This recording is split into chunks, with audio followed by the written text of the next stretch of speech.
Belle Stark's fingers trembled as she pressed them against the mahogany conference table, feeling the vibrations of her father's rage shake through the wood like an earthquake. Through the floor-to-ceiling windows of the 68th floor, Manhattan glittered below. A city full of sounds she'd never hear, conversations she'd never join, a world that moved its lips but never bothered to speak her language. Her father's mouth was moving fast now, his face red with fury as he gestured at the lawyers surrounding the table. Belle didn't need to read his lips to know what this was about. The same thing it was always about: protecting the Stark Industries empire, maintaining their reputation, keeping the family name pristine, and getting rid of anyone who threatened their perfect image. Hey there, beautiful souls. Welcome back to my channel where love defies all odds and hearts find their way home. I can already feel your energy through the screen. Drop a comment and tell me where you're watching from. Are you Team True Love or Team Family Loyalty? And if you haven't hit that subscribe button yet, what are you waiting for? This story is about to take you on an emotional journey that will leave you believing in the impossible. Belle's assistant, Margaret Chun, sat beside her signing rapidly, her hands moving with practiced efficiency as she translated the heated discussion. But Belle barely watched.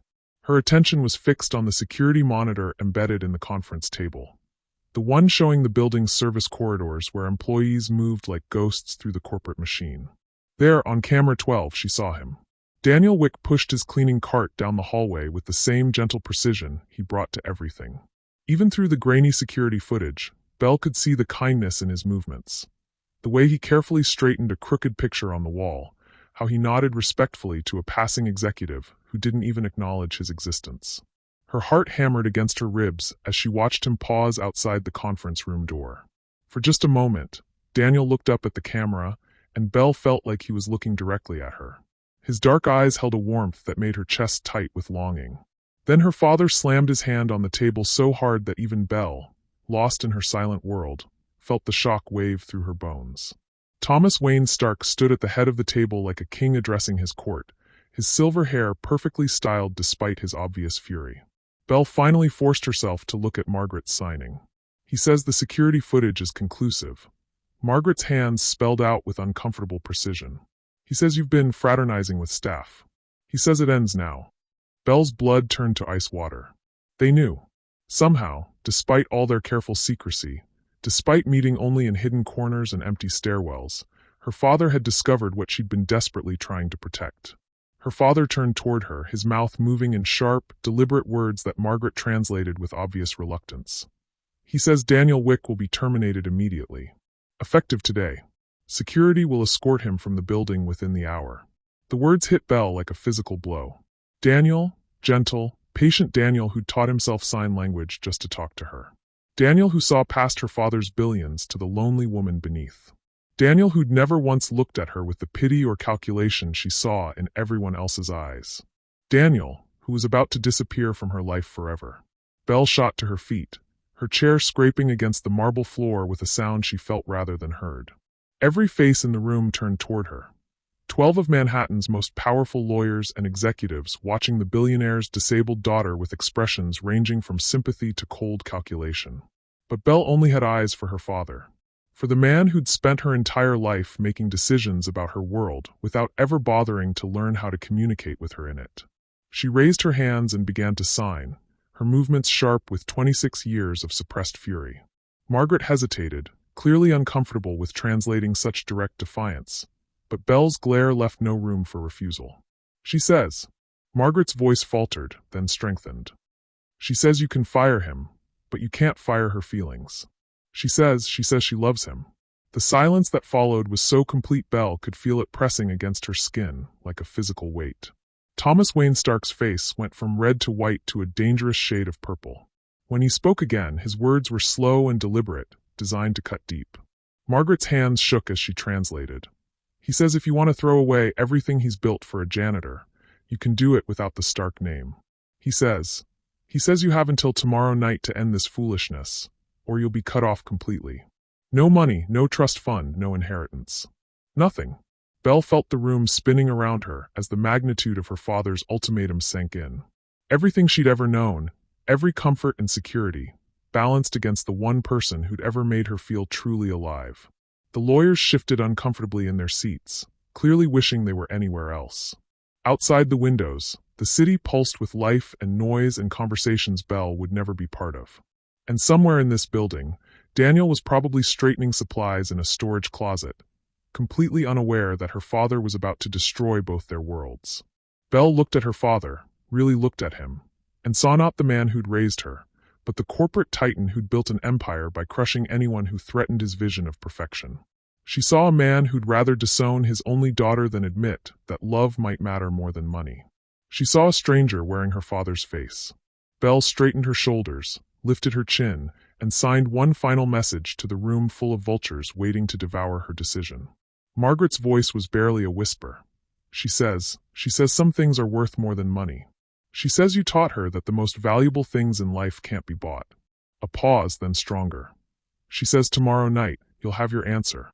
As Belle walked toward the door with as much dignity as she could muster, one terrifying question echoed through her mind like a prayer.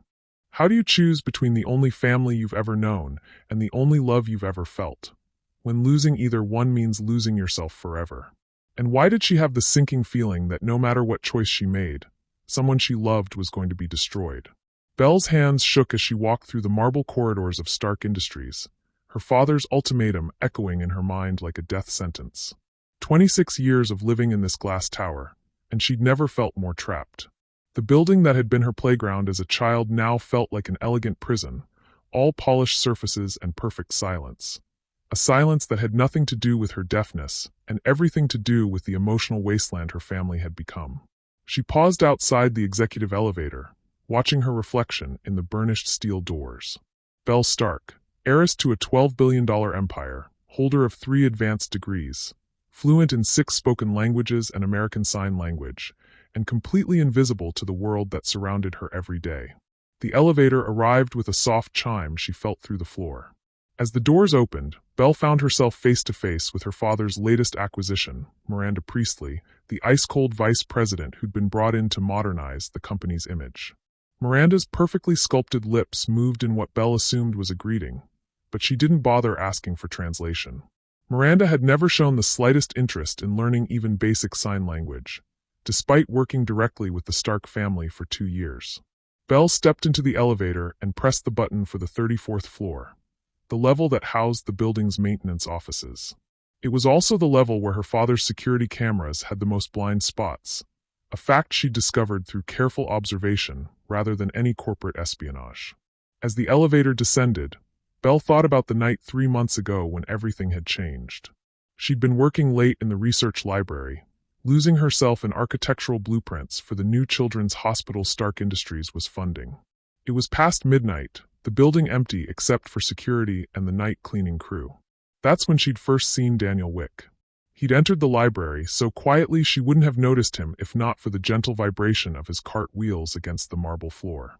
Belle had looked up from her blueprints to find a man around her age methodically cleaning the study tables, his movements careful and respectful. He'd noticed her watching and had given her a polite nod. Not the exaggerated, patronizing gestures most people used when they realized she was deaf, just a simple acknowledgement of her presence. When he'd reached her table, he gestured to ask if he could clean around her. Belle had nodded and started to gather her papers, but he'd held up a hand, wait, and had pulled out his phone. He'd typed something and shown her the screen. Please don't move your work. I can clean around you. Beautiful blueprints, by the way. Belle had stared at the message, shocked. No one ever commented on her work. Most people barely acknowledged that she had work. She typed back on her own phone. Thank you. It's for the new children's hospital. Daniel had smiled, a genuine expression that reached his dark eyes, and typed. That's incredible. You're designing it. Consulting on the accessible design elements, Belle had replied. Making sure it works for kids with different abilities. Daniel had nodded with obvious respect, then surprised her by setting down his cleaning supplies and pulling out a small notepad. Instead of typing on his phone, he'd begun to write, but his hands moved in a way that made Belle's breath catch. He was signing as he wrote, his movements fluid and natural. American Sign Language. Belle's hands had moved before her brain could stop them. You sign? Daniel had looked up, and his face had broken into the most beautiful smile Belle had ever seen. His hands moved in response. I learned when I was younger. My little sister was born deaf. I wanted to be able to talk to her properly. Belle had signed, catching the past tense. Daniel's expression had grown sad. She died when she was 12. Leukemia. But I kept practicing because it felt like keeping her alive somehow. Belle had felt tears sting her eyes. Here was this janitor, this man her father's world would dismiss as invisible, who had learned an entire language out of love for his sister, who continued to honor her memory years after her death, who saw Belle's deafness not as a limitation, but as simply another way of being in the world. What was her name? Belle had signed. Emma, Daniel had replied, his hands gentle with the memory. She would have loved meeting you. She always said deaf people were the bravest because they had to live in a world that wasn't built for them. That conversation had lasted until dawn. They'd talked about everything and nothing, Belle's architectural work, Daniel's dreams of going back to school, their shared love of old movies with subtitles, their frustration with a world that judged people by their bank accounts rather than their hearts.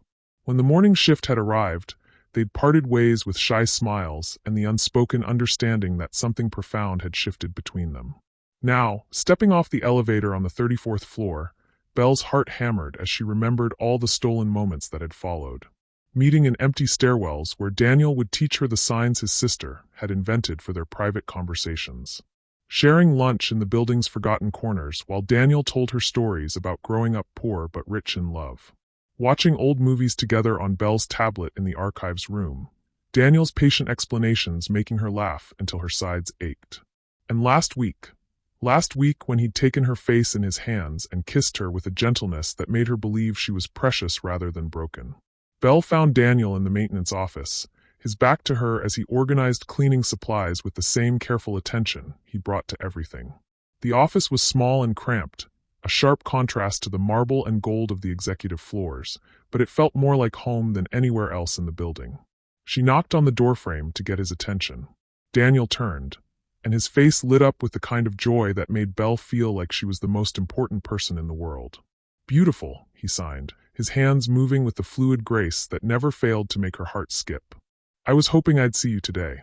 We need to talk, Belle signed back, her stomach churning with anxiety. Daniel's expression grew concerned. He gestured to two chairs he'd positioned by the small window that looked out over the city. This had become their place, their sanctuary where the outside world couldn't intrude. What's wrong? He signed as they sat down. Belle took a shaky breath. My father knows. About us. Daniel went very still, his dark eyes searching her face. How? Security cameras. He's been watching. Belle's hands trembled as she signed. He's going to fire you. Today. Unless what? Belle couldn't meet his eyes. Unless I agree to stop seeing you. Forever. The silence stretched between them, heavy with the weight of impossible choices. Daniel reached out slowly, giving Belle time to pull away if she wanted to. When she didn't, he took her hands in his calloused fingers gentle against her soft skin. Hey, he signed when she finally looked at him. Look at me. Belle met his gaze and saw not fear or anger, but something that looked like fierce determination. What do you want to do? Daniel asked. I want to run away with you, Belle signed before she could stop herself. I want to leave all of this behind and build a life where it doesn't matter how much money we have or what language we speak. I want to wake up every morning knowing that someone sees me for who I am instead of what I represent. Daniel's eyes filled with tears. Belle, but I can't, she continued, her heart breaking with each sign. If I choose you, I lose everything. No money, no family, no support. And you lose your job, your references, your ability to find work anywhere in the city. My father's reach extends everywhere. So we're talking about more than just us, Daniel signed slowly. Belle nodded miserably. It's not just about love. It's about survival. It's about the fact that without my trust fund, I can't support myself. I've never had to work for money. I don't even know how. And without references from this job, you can't support us either. Daniel was quiet for a long moment, his thumb stroking across her knuckles in a gesture that was both comforting and heartbreaking. There's something I need to tell you, he finally signed. Something I should have told you before now. Belle's heart stopped. What? Daniel released her hands and walked to a small locker in the corner of the office. He pulled out a worn leather portfolio and brought it back to her. My name is Daniel Wick, he signed as he opened the portfolio. But it wasn't always. Belle stared at the contents of the portfolio, certificates, awards, newspaper clippings, and photographs that told a story she'd never imagined. Daniel Cross, she read aloud from one of the certificates. Master of Architecture, MIT. Graduated summa cum laude. Daniel nodded. I was supposed to design buildings that changed the world. I had job offers from the biggest firms in New York, London, Tokyo. His hands moved slowly. Each sign weighted with old pain. But Emma got sick. The treatments weren't covered by insurance. I used my trust fund, what little I had, for her medical bills. Belle looked up at him in shock. Trust fund? My grandfather was an inventor. He held patents on several technologies that Stark Industries still uses today. When he died, he left money for my education and Emma's care. Daniel's smile was bitter. But it wasn't enough. When she needed experimental treatment, I sold the patents to your father. Signed a non-disclosure agreement that prevented me from ever claiming connection to the innovations. Belle felt the world tilting around her. You sold your inheritance to Stark Industries? To save my sister. It didn't work. She died anyway. But your father got technologies worth millions for a fraction of their value. Along with my silence about their true origin. Daniel's hands moved with quiet fury. I couldn't get work as an architect after that. The NDA meant I couldn't list my biggest credentials. No one wanted to hire a recent graduate with no provable experience. So you became a janitor. I became invisible, Daniel corrected. I took a job cleaning the buildings I should have been designing. I thought maybe if I worked here, if I proved myself, your father might eventually. He stopped, shaking his head. It was stupid. Naive. Belle stared at the portfolio, her mind reeling. All this time, she'd thought she was the privileged one slumming with the help. But Daniel was brilliant, educated, talented. He'd sacrificed everything for love, just like she was being asked to do now. Why didn't you tell me? She signed. Because I was ashamed, Daniel admitted. Because I wanted you to love me for who I am now, not who I used to be. Because, he paused, his hands faltering. Because I was afraid you'd think I was using you to get back what your father took from me. Belle stood abruptly, pacing to the window.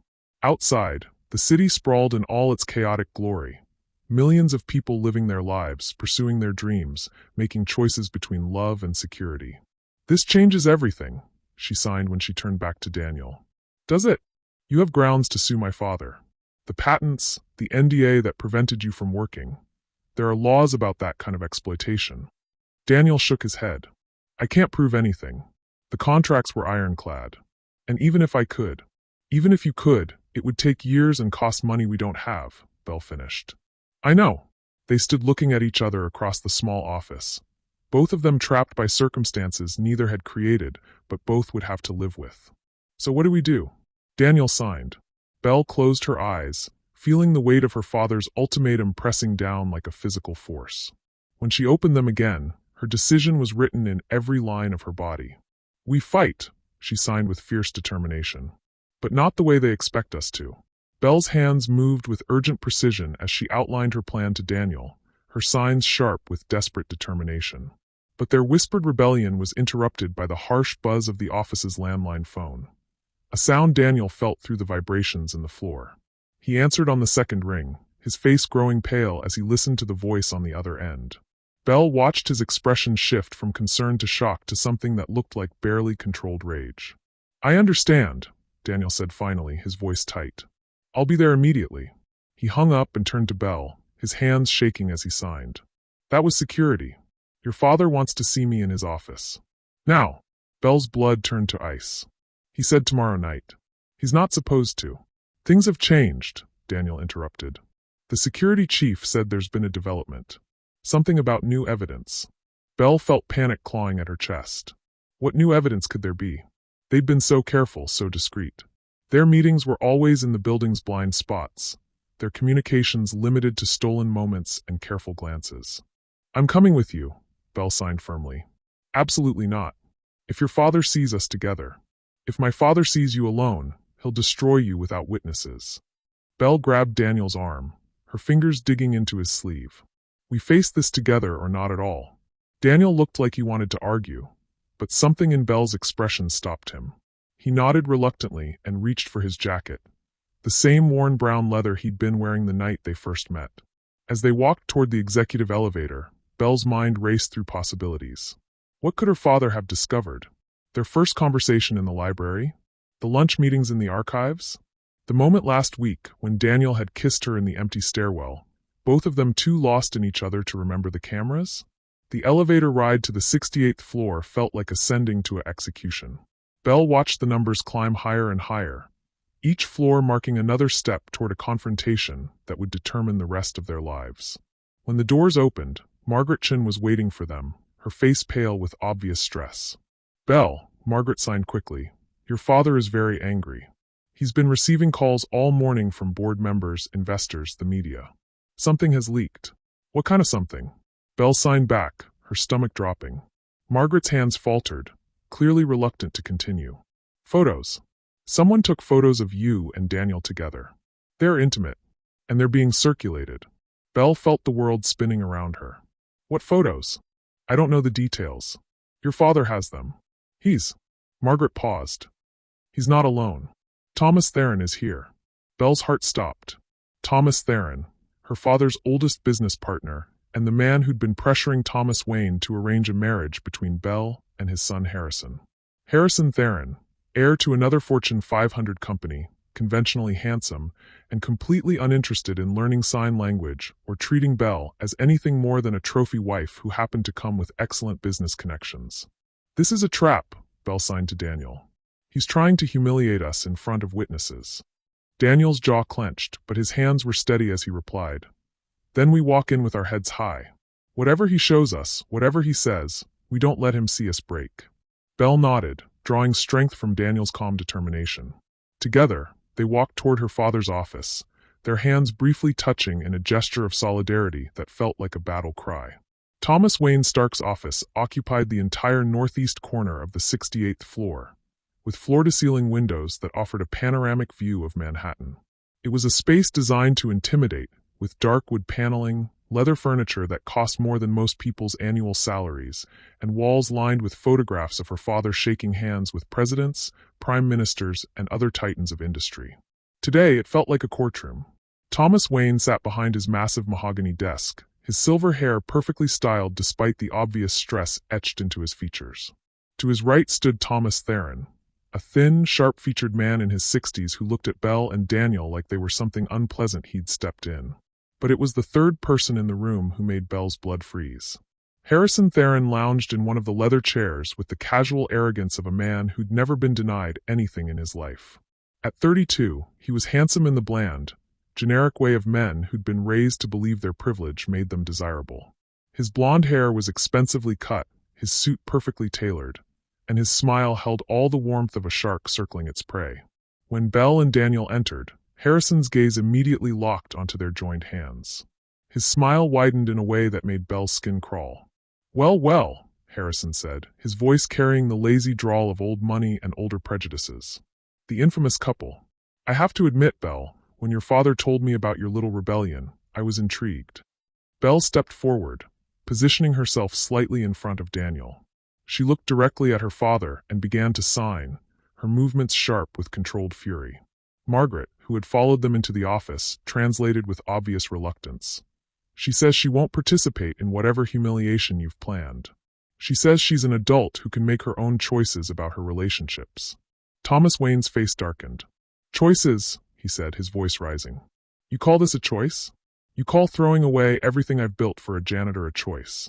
He reached into his desk drawer and pulled out a manila envelope, dumping its contents across the polished surface. Photographs scattered like accusations. Dozens of them, some clearly taken with a long-range lens, others that looked like security footage. Belle's heart hammered as she saw herself and Daniel captured in moments she'd thought were private.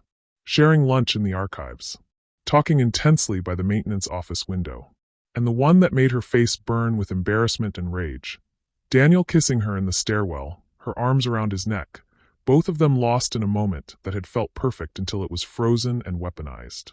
"These photos," Thomas Wayne continued, "were taken by a private investigator I hired last month.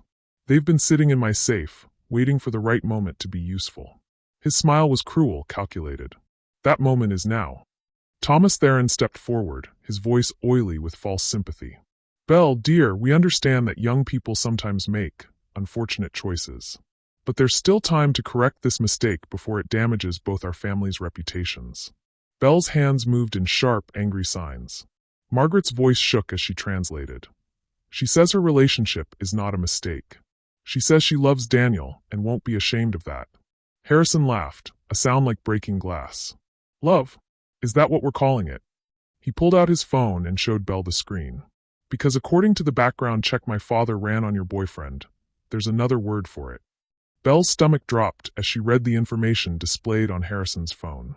Bank records, employment history, and at the bottom, highlighted in yellow, a single line that made her world tilt off its axis.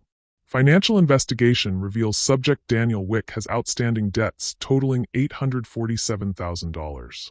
Medical bills from deceased sister's treatment remain in collections. Subject currently in default on multiple payment plans. Belle turned to stare at Daniel, whose face had gone ashen. Is this true? Daniel's hands moved slowly, each sign weighted with shame and desperation. Belle, I can explain. Explain what? Harrison interrupted, clearly enjoying the drama. Explain how convenient it was that you found the one deaf heiress in Manhattan? Explain how your mounting debts just happened to disappear right around the time you started your little romance. Belle felt like she was drowning. What is he talking about? Thomas Wayne leaned forward, his expression almost pitying. Show her the bank records, Harrison. Harrison pulled up another screen on his phone. Bank statements that showed a pattern of payments that made Belle's heart stop. Regular deposits into Daniel's accounts, all of them tracing back to shell companies that ultimately connected to Stark Industries. Your boyfriend has been receiving payments, Harrison explained with obvious relish. Small amounts at first, then larger sums as your relationship deepened. Almost like he was being paid to seduce you. Belle's vision blurred as the implications hit her. The man she loved, the man she'd been ready to sacrifice everything for, had been bought and paid for by her own father. You hired him, she signed to her father, her hands shaking with betrayal and rage. Margaret's voice broke as she translated. She says you hired him to seduce her. She says you orchestrated this entire relationship. Thomas Wayne's expression was unreadable. I hired him to get close to you, yes. To report on your activities, your friends, your plans. I was concerned about your safety and your judgment. He paused, his voice growing colder. I never told him to make you fall in love with him. That particular cruelty was his own innovation. Belle turned to Daniel, her world crumbling around her. Tell me it's not true, she signed, tears streaming down her face. Tell me you weren't paid to pretend to love me. Daniel's face was a mask of anguish as his hands moved in desperate explanation. Belle, yes, I was paid at first. But that was before I knew you. Before I understood who you really were. The money, I stopped taking it months ago. Everything between us, everything we shared, it was real. But you took money to get close to me, Belle signed, her heart breaking with each movement. You were hired to spy on me. At first, yes, but nothing. Belle's signs were sharp, final. You lied to me. From the very beginning, you lied. Harrison was practically glowing with satisfaction. I have to hand it to you, Stark. Hiring the con man to seduce your daughter was genius. Now she'll never trust her own judgment again. She'll be grateful for our guidance in choosing a more suitable partner. Belle whirled on Harrison, her fury finding a new target. Don't you dare speak for me. I wouldn't marry you if you were the last man on Earth. We'll see about that, Harrison replied smoothly. Because according to the new will your father signed this morning, your inheritance is now contingent on your marriage to an approved partner. Specifically to me. His smile turned predatory. Marry me, and you keep your fortune. Refuse, and you're cut off completely. No money, no support, no family. Belle felt the room spinning around her as the full scope of her father's manipulation became clear. He hadn't just threatened to disown her. He'd orchestrated an elaborate con game designed to destroy her faith in her own judgment and force her into a marriage that would benefit his business empire. You're all monsters, Belle signed, her hands trembling with rage and heartbreak. We're practical, Thomas Wayne corrected. You're a brilliant woman, Belle, but you're naive about the world. This little demonstration with your hired lover proves that you can't be trusted to make decisions about relationships or money. So I'm making them for you. Belle looked around the room, at her father's cold satisfaction, at Harrison's predatory smile, at Thomas Theron's calculated greed. Then she looked at Daniel, whose face was a study in misery and shame. Everyone in this room had used her. Everyone had lied to her. Everyone had seen her not as a person with her own desires and dreams, but as a pawn in their larger games. Belle straightened her shoulders and walked to her father's desk. She picked up one of the photographs, the one of her and Daniel kissing, and held it up for everyone to see.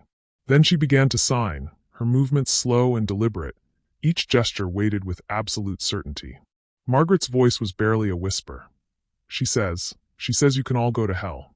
She says she'd rather lose everything than spend one more day in a world where love is a commodity and people are business assets. Belle set the photograph down gently and walked toward the door. At the threshold, she turned back one final time. Her last message was for Daniel, her hands moving with heartbroken precision. I loved you. Not the man you pretended to be, but the man I thought you were. I hope the money was worth it. As Belle walked out of her father's office and toward the elevator that would carry her away from the only life she'd ever known, one thought echoed through her mind like a funeral bell. She'd finally found someone who spoke her language, only to discover that everything he'd ever said to her was a lie. But what Belle didn't know, what she couldn't see through her pain and betrayal, was that in Daniel's pocket was a resignation letter dated 3 months ago, the day after their first kiss, and a bank statement showing he'd returned every payment, with interest, to her father's shell companies. The man she was walking away from had been trying to find the courage to tell her the truth for months. And now it was too late. 3 weeks after the confrontation in her father's office, Belle sat in a cramped studio apartment in Queens, staring at her laptop screen as her bank account balance mocked her with its painful finality. $347.82. The daughter of a billionaire, reduced to counting pennies and rationing meals like any other struggling New Yorker.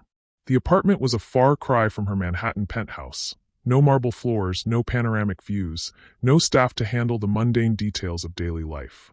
Just 400 square feet of peeling paint and questionable plumbing, furnished with cast-offs from thrift stores and the charity of strangers who'd taken pity on the formerly rich girl, whose story had become tabloid gold. Belle's phone buzzed with another notification from social media. Another cruel meme, another speculation about her mental state, another marriage proposal from men who thought her vulnerability made her an easy target. She'd stopped reading them days ago, but the constant buzzing served as a reminder that her private pain had become public entertainment. The knock on her door made Belle jump. She wasn't expecting anyone, couldn't afford to order food, had no friends in this neighborhood, and certainly wasn't receiving social visits from her former circle. Through the peephole, she saw Margaret Chin standing in the hallway, holding what looked like a large bag of groceries. Belle opened the door, but didn't step aside to let Margaret in. Instead, she began to sign. If my father sent you to check on me, you can tell him I'm still alive and still not interested in his ultimatum. Margaret's face creased with worry as she replied in sign language, something she'd improved dramatically since Belle's exodus from Stark Industries. Your father didn't send me. I came because I was worried about you. I'm fine, Belle lied, her hands moving with false confidence. You're not fine. You're skinny, you look exhausted, and according to my research, you've been applying for jobs you're completely overqualified for without getting a single interview. Margaret held up the grocery bag. May I come in? I brought food. Real food, not ramen noodles. Belle's stomach chose that moment to growl loudly, betraying her casual facade. She stepped aside reluctantly, letting Margaret into her tiny sanctuary.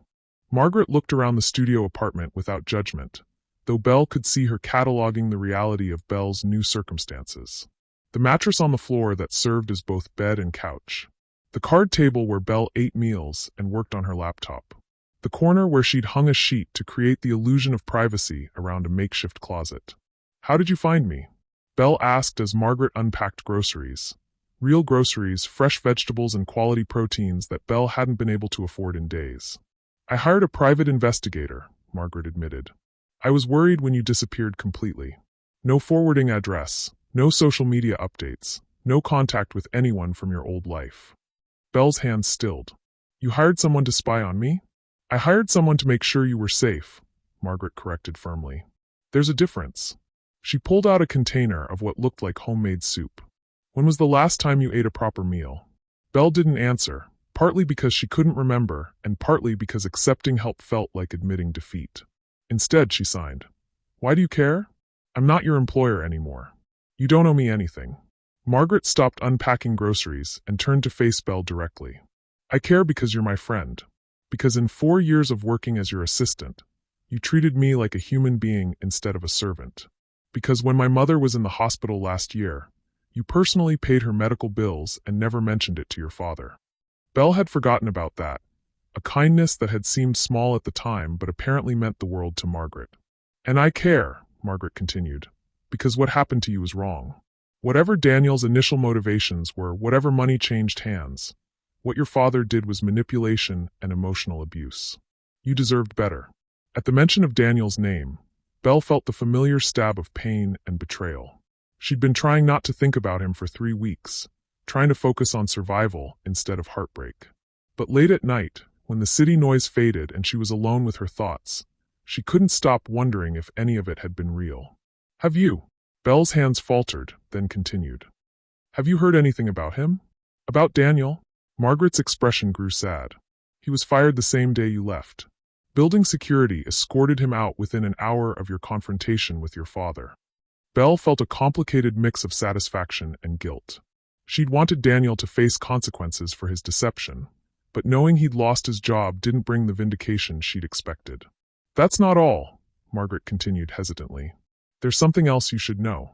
Something your father didn't tell you that day in his office. Belle's stomach clenched. What?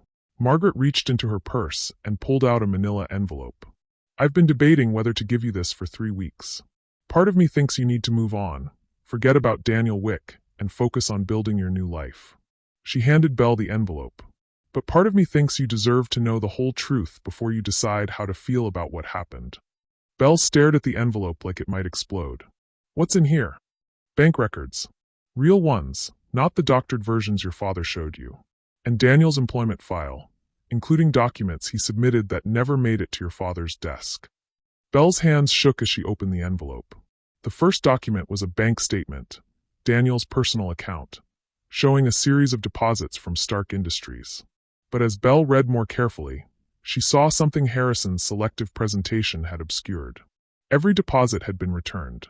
Not just recently, but starting 3 months ago, returned with interest, along with written notifications that Daniel Wick was terminating his employment arrangement with Stark Industries Security. He gave the money back? Belle signed, her heart hammering. All of it. 3 months ago. Margaret pointed to another document.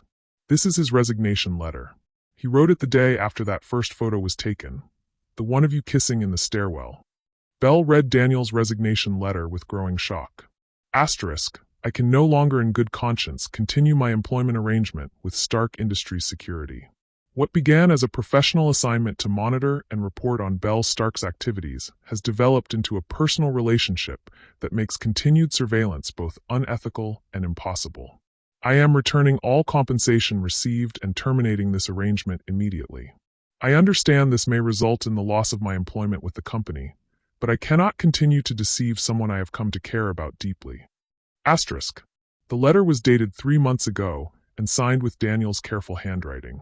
Why didn't my father show me this? Belle signed, her hands trembling. Because it would have undermined his narrative.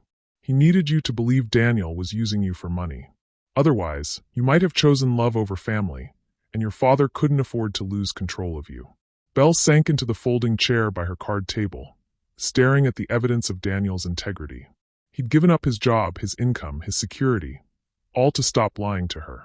But he'd never found the courage to tell her the truth about how their relationship had begun. There's more, Margaret said gently. She pulled out another document, a medical bill with Daniel's name on it. This is why he took the job with your father in the first place. Belle read the bill and felt her heart break all over again. It wasn't for Daniel's sister Emma, as she'd assumed. It was for ongoing treatment for Daniel himself, medications and therapy for post-traumatic stress disorder related to Emma's death. He wasn't lying about Emma, Margaret explained. She did die of leukemia when he was 19. But what he didn't tell you was that watching her die, feeling helpless to save her despite all his education and privilege, triggered a breakdown that cost him his architecture career long before he sold the patents to your father. Belle studied the medical records, seeing a pattern of treatment for depression, anxiety, and PTSD that had clearly been ongoing for years. The job with your father wasn't just about money, Margaret continued. It was about having health insurance that covered his therapy. It was about working in a building where he could pretend, for a few hours a day, that he was still the man he'd been before his sister died. Belle felt tears streaming down her face as the pieces of Daniel's story rearranged themselves into something more complex and heartbreaking than the simple con game her father had presented. He was trying to heal, Belle signed. And I walked away without giving him a chance to explain. You walked away because you were hurt and manipulated, Margaret corrected firmly. Daniel should have told you the truth from the beginning. Your father should never have put either of you in that position. Everyone failed you that day, Belle. Even Daniel. Belle nodded, wiping her eyes. Margaret was right. Daniel had still lied to her, still deceived her about the origins of their relationship. But the man in these documents wasn't a calculating predator. He was a broken person trying to rebuild his life who'd made terrible choices, and then tried to fix them too late. Where is he now? Belle asked. Margaret hesitated. That's complicated. What do you mean complicated? I mean he's been trying to find you for 3 weeks. He's been to every homeless shelter in Manhattan, every YWCA, every women's crisis center. He's been posting on social media, checking with mutual acquaintances, even hiring his own private investigator. Margaret paused. Belle, he's been looking for you like a man desperate to make amends. Belle's heart raced. You said he was fired. How can he afford a private investigator? That's the other thing, Margaret said quietly. After he was fired from Stark Industries, Daniel sold everything he owned. His apartment, his furniture, his car, everything. He's been living in his old pickup truck and using the money to try to find you. Belle stared at Margaret in shock. He's homeless? By choice. He could get another job, find another apartment. But he's been using every resource he has to track you down.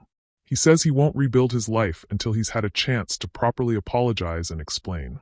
Belle felt the walls of her tiny apartment closing in. Daniel was out there somewhere, sleeping in his truck, spending his last dollars trying to find her. While she'd been nursing her wounded pride and sense of betrayal, he'd been destroying his own life in pursuit of redemption. I need to think, Belle signed, standing abruptly. I need some air. Margaret nodded understandingly. I'll put the groceries away. Take your time. Belle grabbed her coat, a thrift store find that was warm but far from fashionable, and headed for the door. She needed to walk, needed to process this new information, needed to figure out how to reconcile the man she'd thought she knew with the man these documents revealed. But as she stepped into the hallway, Belle found herself face to face with the building's landlord, Mrs. Rodriguez. A kind woman in her 60s who'd taken a chance on a tenant with no job history and questionable references. Belle, Mrs. Rodriguez said gently, we need to talk. Belle's heart sank. She knew what this conversation was about before it began. The rent, Belle signed, then spoke aloud in the halting voice she rarely used. I know it's late. It's not just late, honey. It's not coming, is it? Mrs. Rodriguez's voice was sympathetic but firm. You've been here 3 weeks and you haven't found work.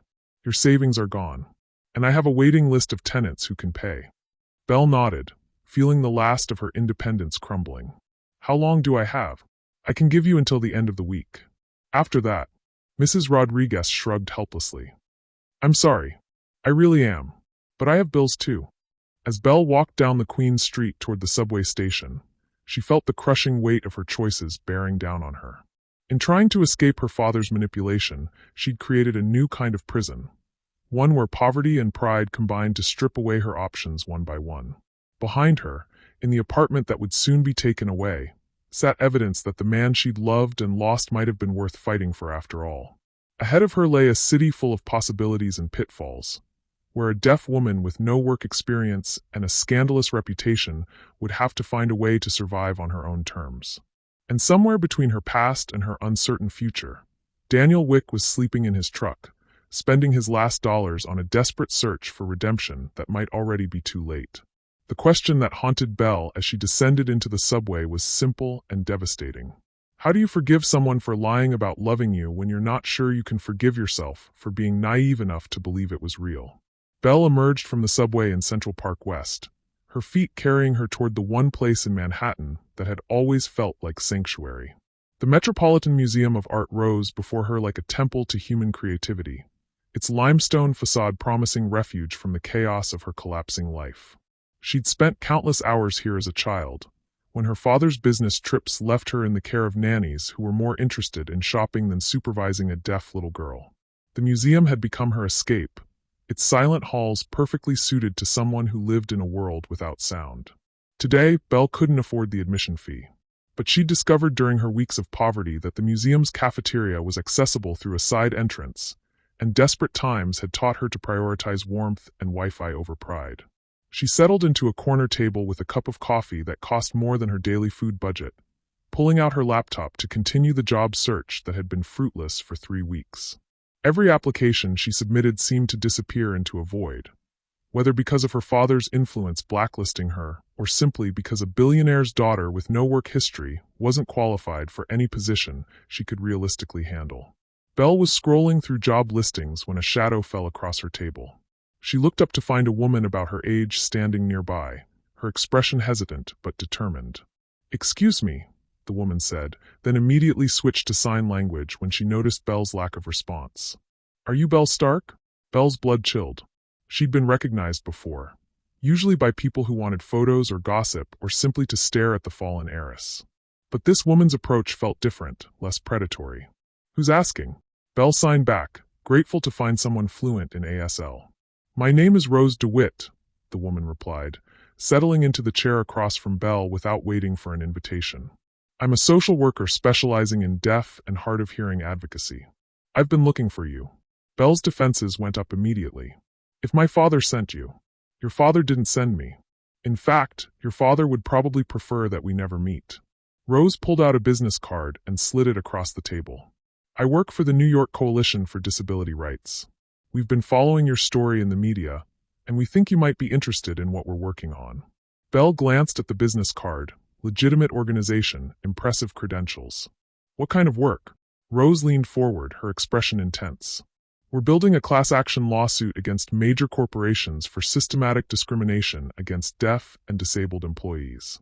Companies that claim to be inclusive but actually maintain hostile work environments, refuse reasonable accommodations, or engage in what we call charity washing, hiring disabled people for PR purposes while denying them real opportunities for advancement." Belle felt a chill of recognition. "Companies like Stark Industries?" "Companies exactly like Stark Industries," Rose confirmed. "Your father's company has one of the worst records in the city for disability employment. They hire deaf and disabled people for entry-level positions, parade them at charity events, then systematically prevent them from advancing to management or decision-making roles." Belle's mind raced. She'd never thought about her own position at Stark Industries in those terms. But as she considered it, she realized Rose was right. Despite her education and skills, she'd never been given a real job at her father's company. Just make-work projects that kept her busy and visible without giving her actual authority. "What does this have to do with me?" "We need someone with inside knowledge of Stark Industries practices. Someone who understands the corporate culture, has access to internal documents, and can testify about discriminatory patterns." Rose paused. "Someone whose story the media will actually pay attention to." Belle laughed bitterly. "In case you haven't noticed, I don't have access to anything anymore. I've been disowned, disinherited, and blacklisted. I'm not exactly in a position to take on my father's empire." "Actually, you're in the perfect position," Rose corrected. "You have nothing left to lose and everything to gain. Plus, we have resources you might not be aware of." Rose pulled out a thick folder and opened it on the table. Belle found herself looking at financial documents, employment records, and what appeared to be secretly recorded conversations. "We've been investigating Stark Industries for 2 years, Rose explained. "We have evidence of systematic wage discrimination, denial of promotions based on disability status, and something called inspiration exploitation, using disabled employees as feel-good marketing without actually empowering them." Belle studied the documents, recognizing names and departments from her father's company. "How did you get all this?" "We have sources inside Stark Industries. People who've been documenting discriminatory practices for months." Rose smiled. "People who were inspired by your story to finally come forward." "My story?" "The story of the boss's disabled daughter who was kept in a gilded cage, given meaningless work, and then cast out the moment she asserted her independence." Rose's expression grew serious. "Belle, you're not the victim in this story. You're the catalyst. Your public rejection of your father's control has given other disabled employees the courage to speak out." Belle felt something stirring in her chest, something that might have been hope mixed with righteous anger. "What would I need to do?" "Help us build the case. Share your experiences. Testify about the ways your father's company treats disabled employees as props rather than people. Rose leaned back.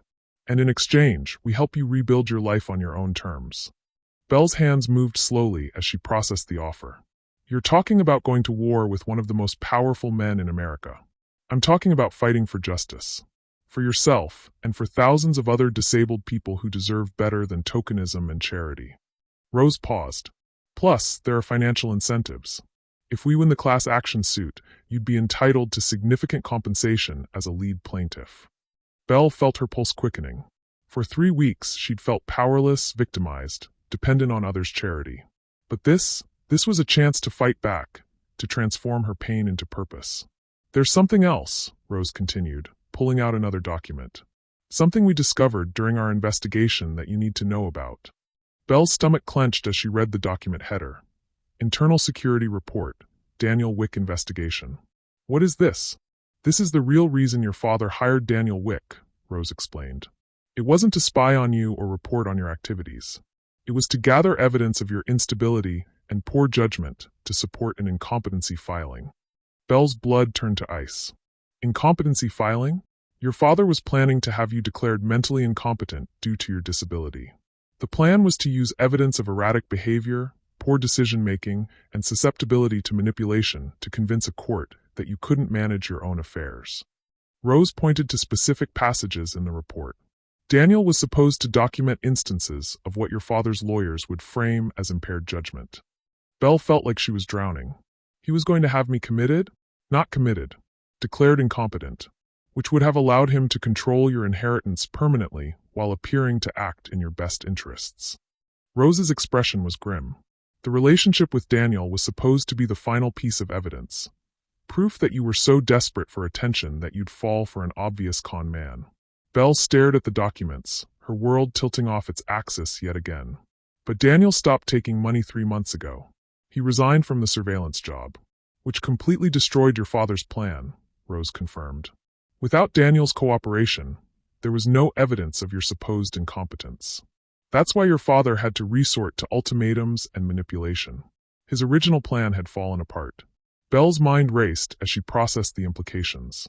Daniel hadn't just been hired to spy on her or seduce her. He'd been hired to help build a case that would have stripped away her autonomy permanently. But by falling in love with her, really falling in love, he'd sabotaged the entire scheme. There's more, Rose said quietly. According to our sources inside Stark Industries, Daniel figured out what he was really being asked to do. That's when he tried to quit. But your father threatened him. Threatened him how? Rose pulled out a final document, a letter on Stark Industries' letterhead. Belle read it with growing horror. Asterisk, Mr. Wick, your employment agreement includes a non-disclosure clause regarding all information gathered during your assignment. Any attempt to warn the subject or interfere with the investigation will result in immediate legal action, including criminal charges for industrial espionage and violation of client confidentiality. Additionally, your sister's medical records indicate several instances of experimental treatment that may not have been properly authorized. It would be unfortunate if these irregularities came to light. Asterisk. Belle's hands shook as the full scope of her father's manipulation became clear. He threatened to destroy Emma's memory, to suggest Daniel had somehow contributed to her death. Daniel was trapped, Rose confirmed. He couldn't tell you the truth without destroying his sister's reputation and facing criminal charges. But he also couldn't continue helping your father build a case against you. So he tried to quit, return the money, and hoped he could find a way to warn you without triggering your father's retaliation. Belle felt tears streaming down her face as she understood, finally, the impossible position Daniel had been in. He'd been trying to protect her while protecting his sister's memory, trying to love her while trapped in a web of threats and legal complications. Where is he now? Belle asked, though she dreaded the answer. Rose's expression grew sad. According to our investigator, he's been searching for you for 3 weeks. Living in his truck, spending everything he is trying to track you down. But Belle. Rose paused. There's something else. Something urgent. Belle's heart stopped. What? Your father hasn't given up on the incompetency plan. He's filed a missing persons report claiming you're mentally unstable and potentially dangerous to yourself. He's arguing that your sudden disappearance and refusal to accept help proves you're not capable of making rational decisions. Belle felt the world spinning around her. He's still trying to have me declared incompetent. The hearing is scheduled for Friday. 3 days from now. Rose leaned forward urgently. If you don't appear to defend yourself, the court will likely grant a temporary conservatorship based on your father's testimony and the evidence of your erratic behavior. Belle stared at Rose in shock.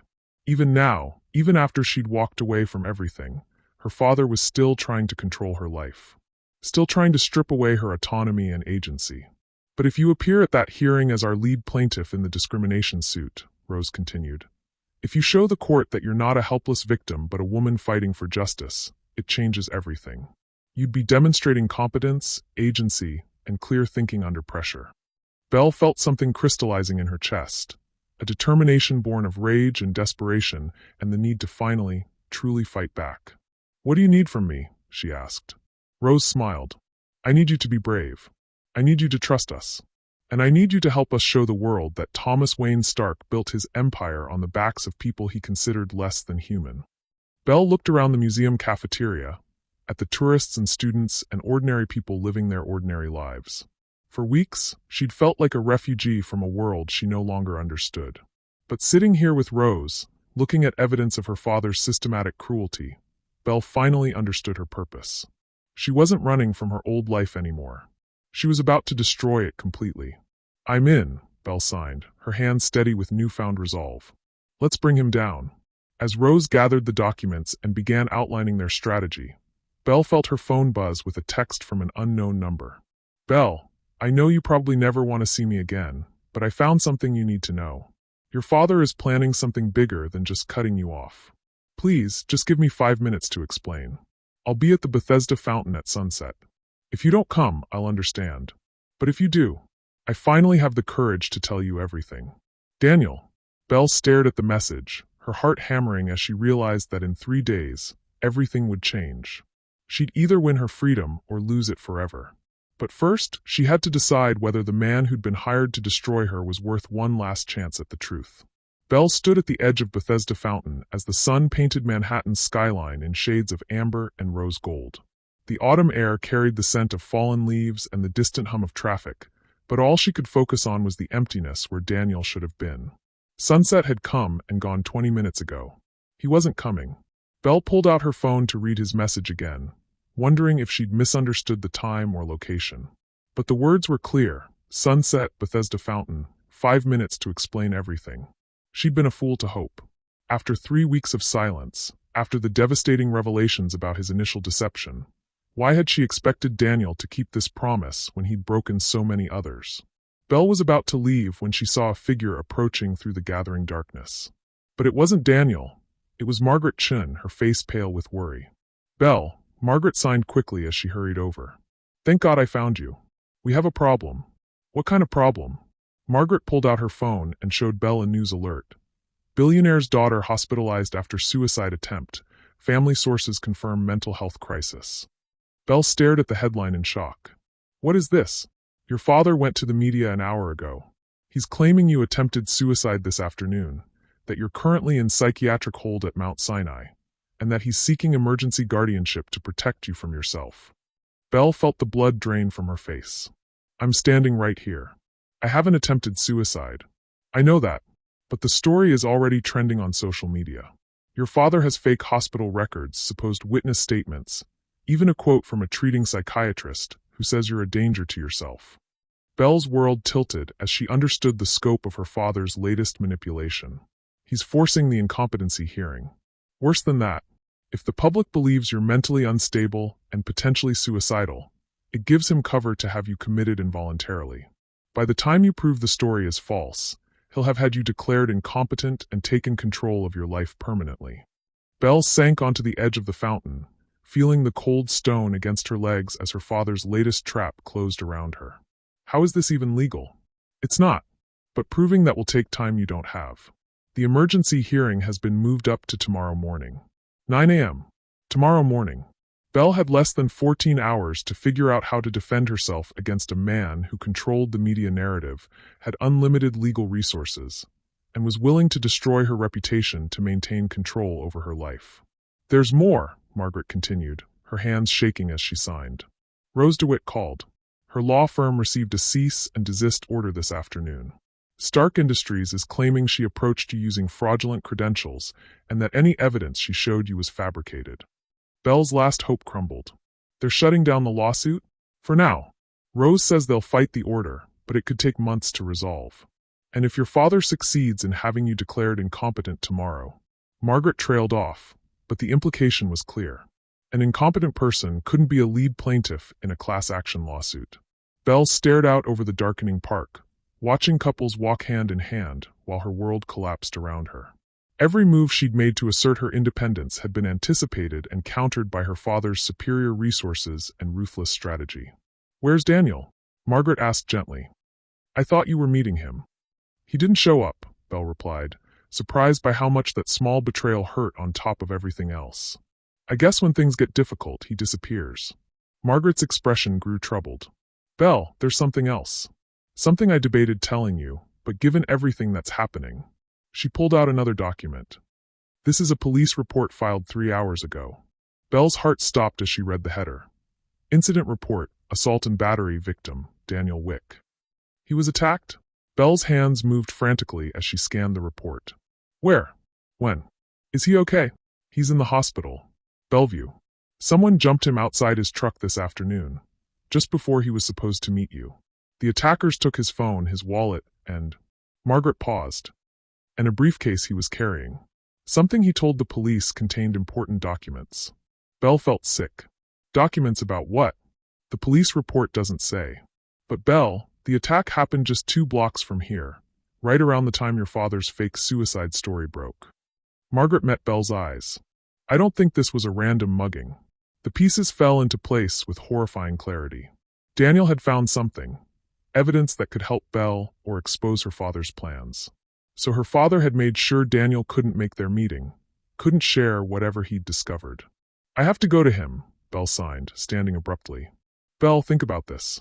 If you show up at the hospital, it proves you're alive and well, which undermines your father's suicide story. But it also puts you in a public place where he can have you taken into custody for psychiatric evaluation." Belle felt trapped from every direction. Going to Daniel would expose her, but might save him.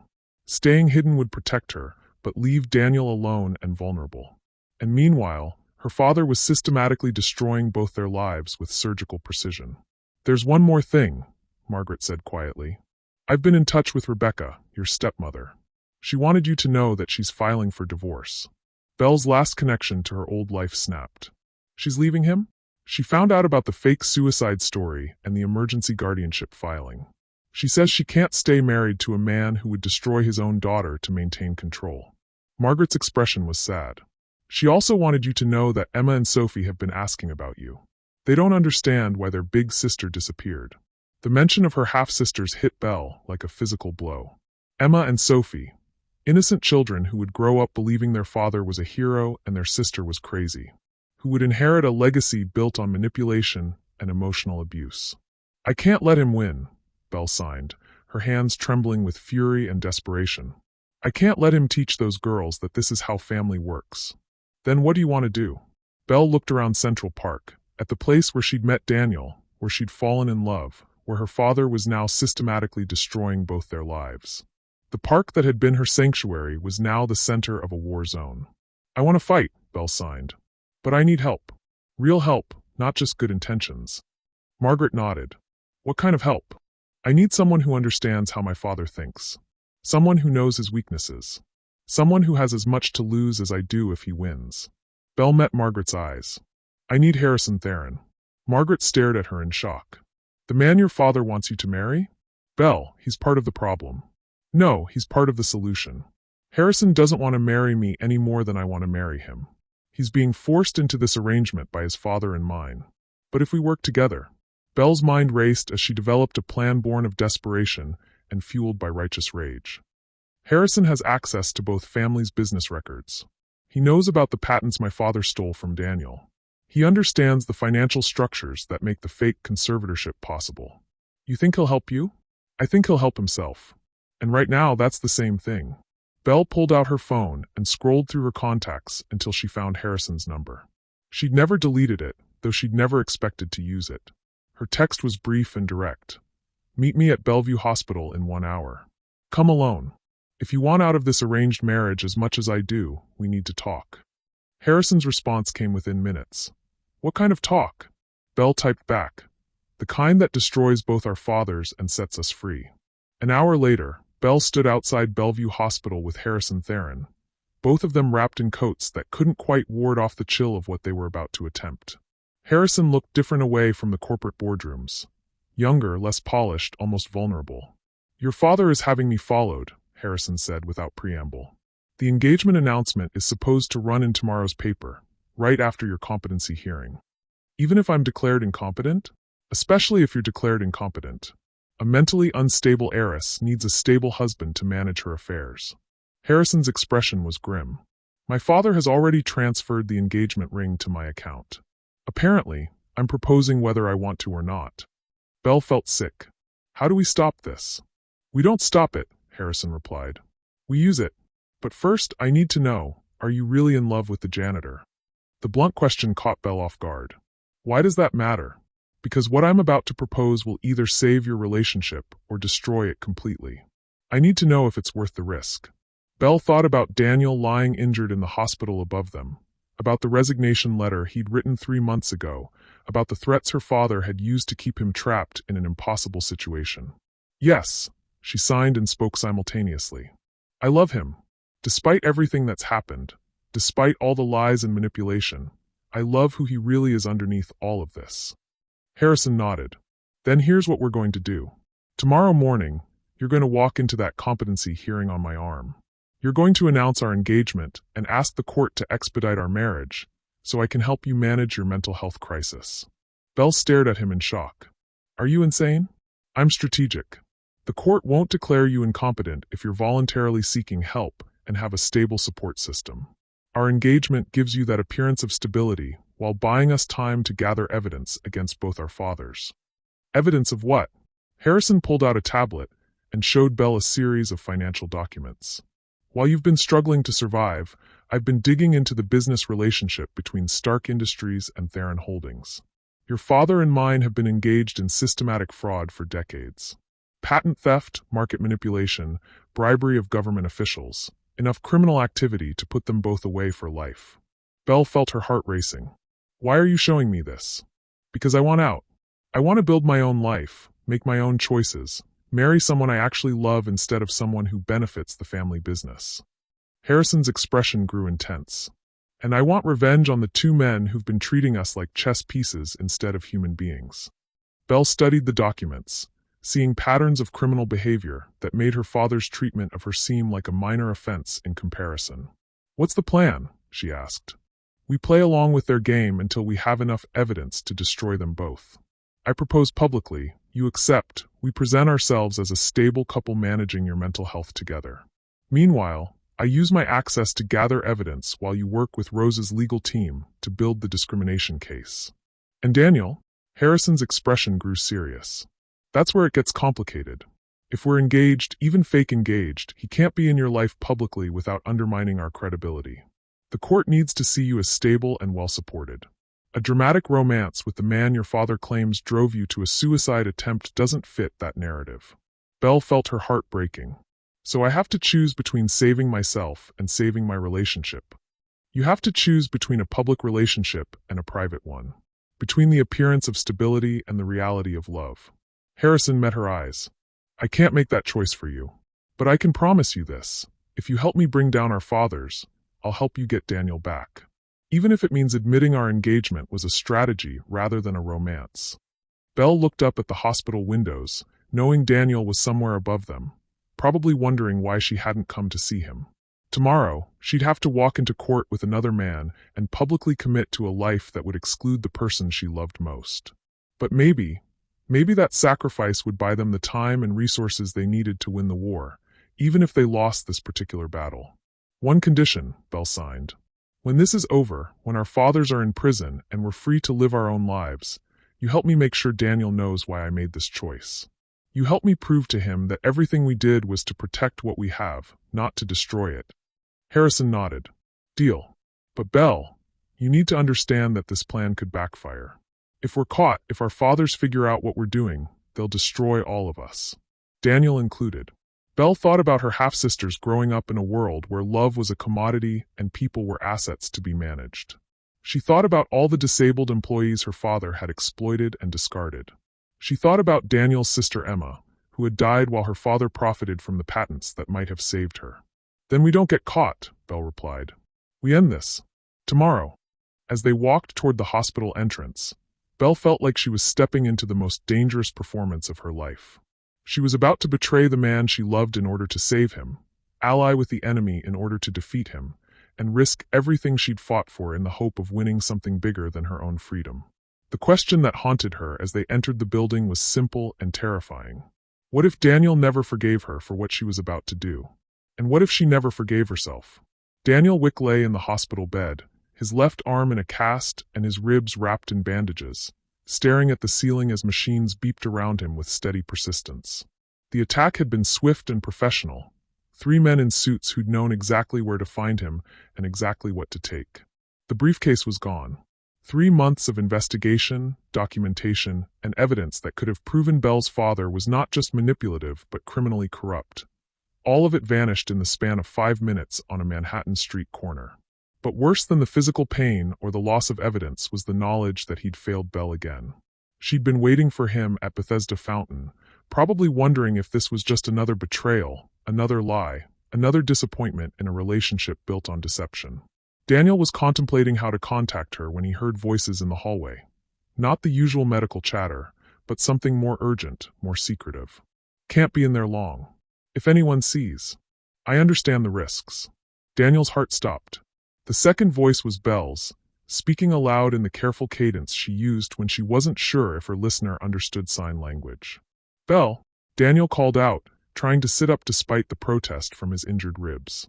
The door opened and Belle stepped inside, but she wasn't alone. Harrison Theron followed her, his presence turning Daniel's relief into confusion and dread. What's he doing here? Daniel asked, his voice rough from the painkillers. Belle approached the bed slowly, her hands moving in the sign language that had become their private language. It's complicated. We need to talk. Daniel looked between Belle and Harrison, noting the expensive engagement ring on Belle's finger that definitely hadn't been there 3 weeks ago. I can see that. Harrison stepped forward, his expression uncharacteristically serious. Mr. Wick, I know this looks bad, but you need to understand. I need to understand why you're wearing my girlfriend's engagement ring, Daniel interrupted, struggling to keep his voice level despite the rage building in his chest. Because, Belle signed and spoke simultaneously, it's the only way to save both our lives. Daniel stared at her, feeling like he was drowning. Explain that. Belle sat in the chair beside his bed, her movements careful and deliberate. My father is having me declared mentally incompetent tomorrow morning. He's already told the media I attempted suicide. If I don't appear at the hearing with a stable support system and a credible plan for managing my mental health crisis, I'll be placed under conservatorship permanently.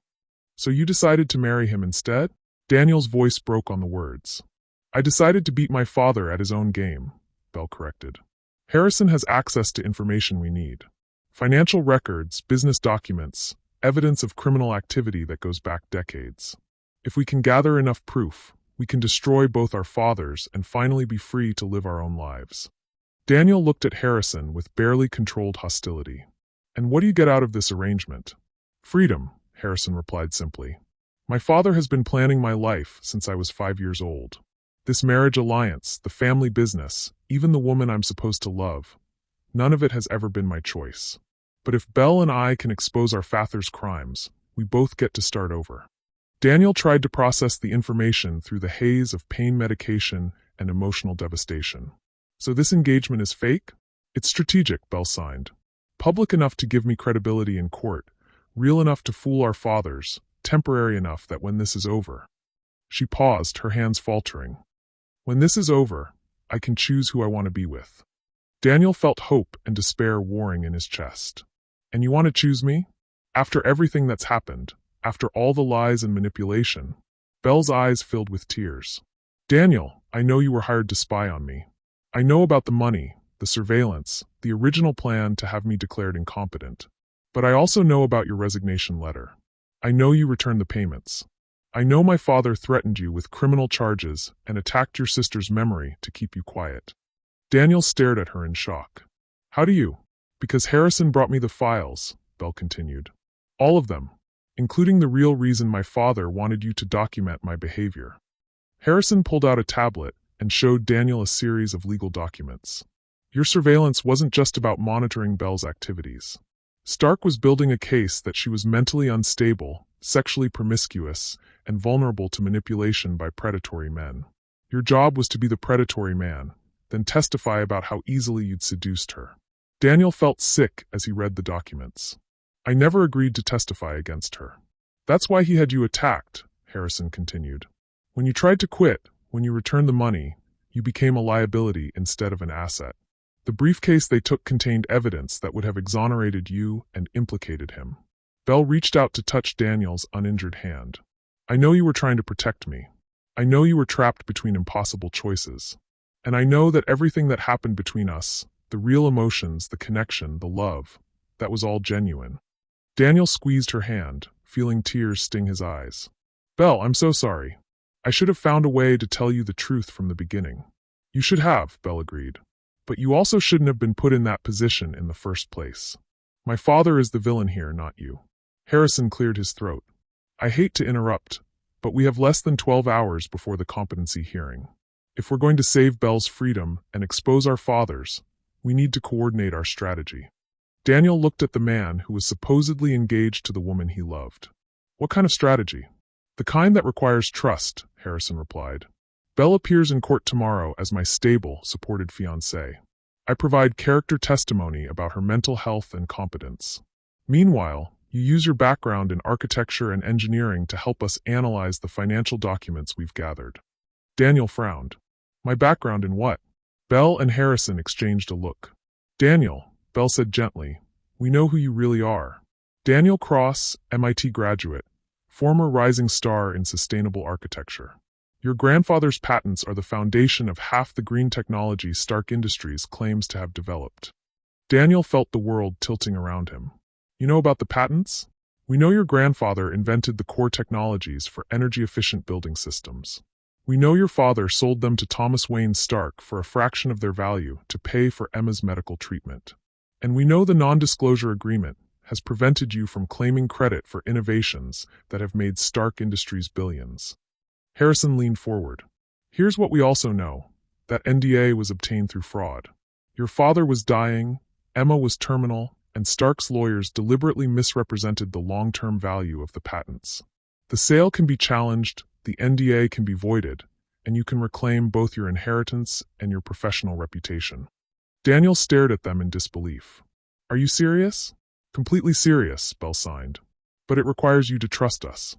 Trust that this fake engagement is a means to an end, not a betrayal. Trust that Harrison is genuinely trying to help instead of manipulate. Trust that I love you enough to risk everything to save what we have. Daniel looked at Belle, really looked at her, and saw not the privileged heiress who'd walked away from him 3 weeks ago, but the brilliant, compassionate woman who'd fallen in love with a janitor without knowing he was anything more. He saw someone who'd lost everything to assert her independence, and was now willing to risk her freedom to expose the truth. What do you need me to do? Daniel asked. Harrison smiled for the first time since entering the room. We need you to be Daniel Cross again. MIT graduate, patent holder, expert witness in corporate fraud. Can you do that?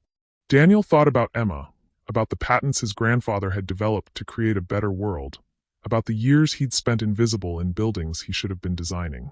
Yes, Daniel said firmly. I can do that. Belle squeezed his hand tighter. There's one more thing. Something we haven't told you yet. Daniel braced himself for another revelation. Rose DeWitt, the civil rights lawyer who's been building the discrimination case, she's Harrison's sister, Belle explained. She's been working undercover for months to gather evidence against both our fathers. Daniel's eyes widened. Your sister is a civil rights lawyer? Harrison nodded. Adopted sister, actually. Rose was born deaf, given up for adoption by parents who couldn't handle a disabled child. My parents adopted her when she was 8, but they never really accepted her disability. She became a lawyer specifically to fight the kind of discrimination she experienced growing up. And now she's fighting to save your life, Daniel added, understanding dawning in his eyes. Our lives, Belle corrected. All of our lives. Because Harrison, you, me, Rose, we're all victims of the same system. A system that treats people as assets to be managed instead of human beings with our own agency and worth. Daniel looked around the hospital room, at the machines keeping track of his vital signs, at the four delivering medication to help him heal, at the two people who should have been his enemies but had instead become his allies. So tomorrow, Daniel said slowly, Belle appears in court engaged to Harrison, supported and stable. Harrison provides testimony about her competence and character. And you appear as Daniel Cross, expert witness, prepared to testify about patent fraud, corporate manipulation, and the systematic abuse of disabled individuals, Belle finished. You appear as the man you always were underneath the janitor's uniform. Daniel felt something shifting inside his chest, something that might have been hope mixed with determination. And after the hearing, Belle and Harrison exchanged another look, some silent communication passing between them. After the hearing, Belle signed, we file criminal charges against both our fathers. We reclaim your patents. We establish the Disability Rights Foundation Rose has been planning. And we figure out how to build lives based on love instead of fear. Daniel looked at Belle's engagement ring, trying to reconcile the symbol of her commitment to another man with the love he could see in her eyes. I can do this, Daniel said finally. I can be Daniel Cross again. I can fight for what's right instead of just surviving. He met Belle's eyes. But I need to know, when this is over, when we've won or lost, will you still want the man I really am? Not the janitor who needed saving, not the architect with stolen patents, just me? Belle's response was immediate and fierce. Daniel Cross or Daniel Wick or whatever name you choose to use, I fell in love with your heart, your kindness, your courage. Everything else is just details. As the three unlikely conspirators began planning their assault on the most powerful men in New York, Daniel felt something he hadn't experienced in years. Hope for a future where love could triumph over manipulation, where truth could overcome lies, and where three broken people could help each other become whole. The question that remained was whether they were brave enough to see it through, when the stakes were nothing less than their freedom, their futures, and their lives. The Manhattan Family Court courthouse buzzed with unusual activity for a 9 a.m. hearing. Media vans lined the street, reporters jockeyed for position, and security guards worked overtime to manage the crowd that had gathered to witness the Belle Stark competency hearing. The spectacle that would determine whether America's most famous deaf heiress was mentally capable of managing her own life. Belle sat in the witness waiting area, Harrison beside her in a perfectly tailored suit that screamed stability and wealth. Her own outfit, a conservative navy dress and pearl earrings, had been carefully chosen to project competence and mental health. The engagement ring on her finger caught the fluorescent lights, broadcasting to everyone present that Belle Stark had found herself a suitable protector. But beneath the performance, Belle's heart hammered with nerves and determination. In her purse sat a flash drive containing 3 months of evidence that would destroy her father's empire. In the hallway, Daniel waited to testify not as a janitor who'd been manipulated into deceiving her, but as Daniel Cross, MIT graduate and expert witness whose stolen patents had built the foundation of Stark Industries' green technology division. How are you holding up? Harrison asked quietly, his question directed at Belle, but his eyes scanning the crowd for any sign of trouble. Belle's hands moved in subtle signs, visible only to someone sitting close beside her. Terrified, determined, ready to end this. Your father just arrived, Harrison observed, nodding toward the courthouse entrance where Thomas Wayne Stark strode and flanked by a team of lawyers who looked like they charged more per hour than most people made in a year. Belle watched her father's approach, seeing not the man who'd raised her, but the corporate titan who'd systematically destroyed anyone who threatened his vision of control. Thomas Wayne looked confident, almost jovial, as he greeted reporters with practiced charm and assured them that this hearing was merely a formality to ensure his beloved daughter received the care she needed. He thinks he's already won, Belle signed to Harrison. Let him think that, Harrison replied. Overconfidence makes people careless. The courtroom doors opened, and families began filing in. Belle recognized most of the faces, board members from Stark Industries, society reporters, business associates who'd known her since childhood. They all looked at her with expressions ranging from pity to curiosity to barely concealed satisfaction that the perfect life of Belle Stark had finally cracked. But then Belle saw other faces, faces she didn't recognize. Men and women of various ages, some using wheelchairs or hearing aids or white canes. Rose DeWitt had positioned herself among them, no longer hiding her connection to the case. "Who are all those people?" Bell asked Harrison. "Disabled employees and former employees of Stark Industries," Harrison replied. "Rose organized them. If this hearing goes the way we hope it will, they're prepared to file a mass discrimination lawsuit the moment your competency is affirmed." Bell felt a surge of emotion looking at the crowd of people who'd come to support her. Not the wealthy socialites she'd grown up with, but ordinary people who understood what it meant to be underestimated and undervalued because of a disability. "All rise," the bailiff announced. The Honorable Judge Maria Santos presiding. Judge Santos entered the courtroom with the brisk efficiency of someone who'd seen every family drama Manhattan's elite could produce. She was younger than Bell had expected, maybe 50, with intelligent eyes that seemed to catalog everyone and everything as she took her seat behind the bench. "This is an emergency hearing to determine the mental competency of Belle Stark to manage her personal and financial affairs," Judge Santos announced. "Mr. Thomas Wayne Stark has petitioned the court for temporary conservatorship based on concerns about his daughter's mental stability and capacity for sound judgment." Thomas Wayne's lead attorney, a sharp-faced man named James Morrison, stood to present their case. "Your Honor, the evidence will show that Miss Stark has exhibited increasingly erratic behavior over the past months. She has made impulsive romantic choices, abandoned her family and support system, and recently attempted suicide, all indicators of severe mental instability that requires intervention." Bell forced herself to remain calm as Morrison painted a picture of her as a tragic figure driven to desperation by her disability and poor judgment. He presented the fake medical records, the manipulated timeline, the carefully crafted narrative that cast her father as a concerned parent trying to save his troubled daughter. "Furthermore," Morrison continued, "Miss Stark's recent relationship with a building maintenance worker demonstrates her vulnerability to manipulation by predatory individuals seeking to exploit her wealth and isolation." Bell's hands clenched into fists. Even now, even in court, they were using her love for Daniel as evidence of her incompetence. "However," Morrison concluded with theatrical flourish, "Miss Stark has recently become engaged to Mr. Harrison Theron, a stable and accomplished young man who can provide the support and guidance she needs to manage her condition. The Stark family requests conservatorship to ensure this positive relationship can flourish under proper supervision." Judge Santos looked unimpressed by the performance. "Miss Stark, you have the right to legal representation. Do you have counsel present?" Bell stood, her heart hammering. This was the moment everything would either work or fall apart completely. "Your Honor, I am represented by the law firm of DeWitt and Associates, specializing in disability rights."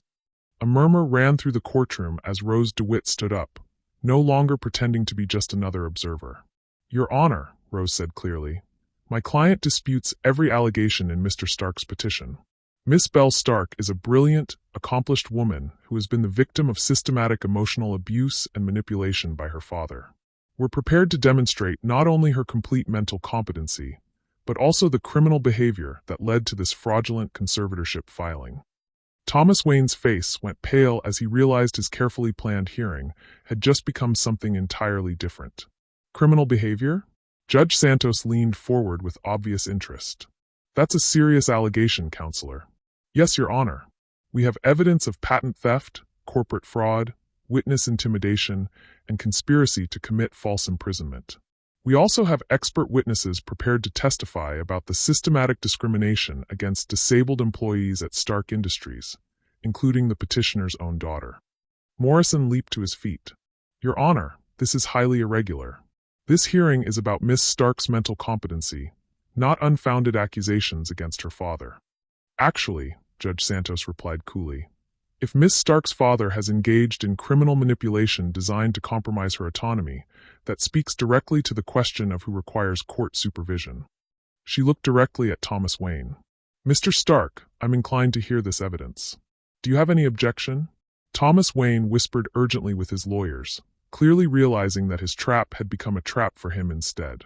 "Very well," Judge Santos continued. "Miss DeWitt, present your evidence." Rose stood and called her first witness.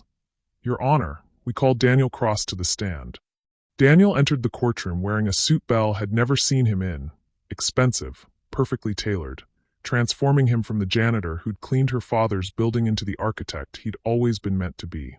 He walked with confidence and purpose, his injuries from the attack barely visible, but serving as a reminder of how far Thomas Wayne was willing to go to protect his secrets. As Daniel was sworn in, Belle watched her father's face and saw recognition dawning. Thomas Wayne finally understood that the simple janitor he'd hired and manipulated was actually the grandson of the inventor whose patents had made Stark Industries billions. "Mr. Cross," Rose began, "please tell the court your educational background." "I hold a master's degree in architecture from MIT, where I graduated summa cum laude. I also hold advanced degrees in sustainable engineering and environmental design."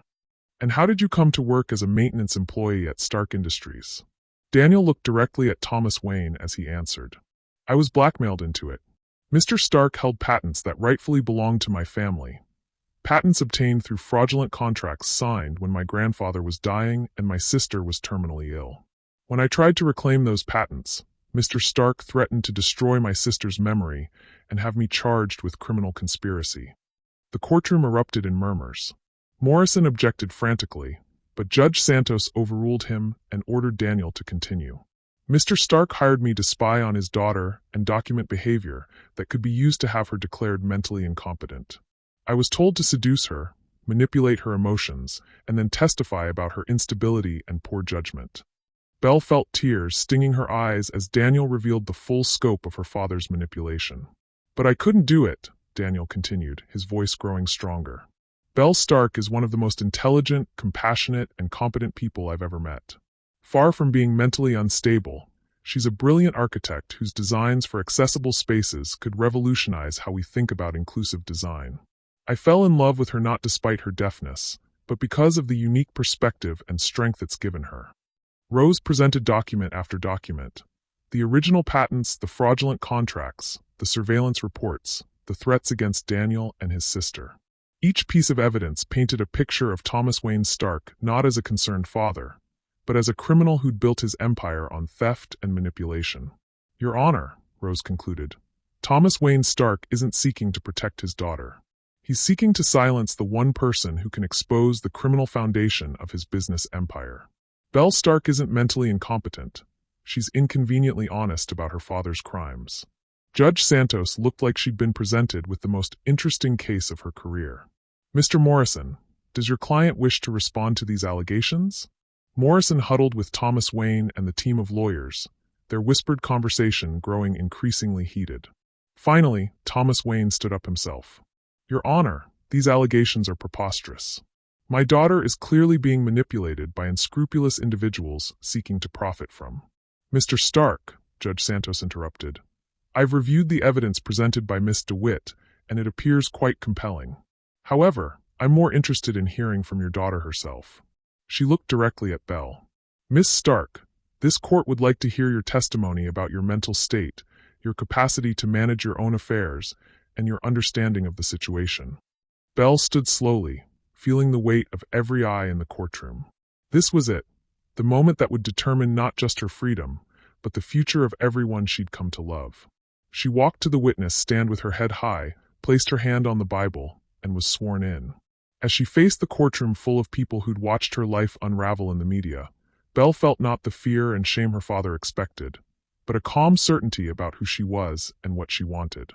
"Your Honor," Belle said, her voice clear and strong, "I am not mentally incompetent. I am not unstable. I am not a victim who needs protection from my own choices." She looked directly at her father. "I am a woman who discovered that the man who raised me is a criminal, and who chose justice over family loyalty." Belle testified for over an hour, detailing her father's emotional manipulation, the systematic discrimination at Stark Industries, the threats against Daniel and his family, and the elaborate conspiracy to strip away her autonomy. With each word, she dismantled the narrative of Belle Stark as a troubled heiress and revealed herself as what she truly was: a survivor, an advocate, and a woman strong enough to sacrifice everything for the truth. When she finished, the courtroom was silent except for the sound of reporters frantically taking notes. Judge Santos looked at Thomas Wayne with undisguised disgust. "Mr. Stark, based on the evidence presented today, I'm dismissing your petition for conservatorship. Your daughter appears to be in full possession of her mental faculties and quite capable of managing her own affairs." She paused for effect. "However, I'm ordering a criminal investigation into the allegations of fraud, patent theft, and witness intimidation." You may want to contact your attorney. As Thomas Wayne's empire crumbled around him in real time, Belle felt something she'd never experienced before. The satisfaction of winning through truth instead of manipulation.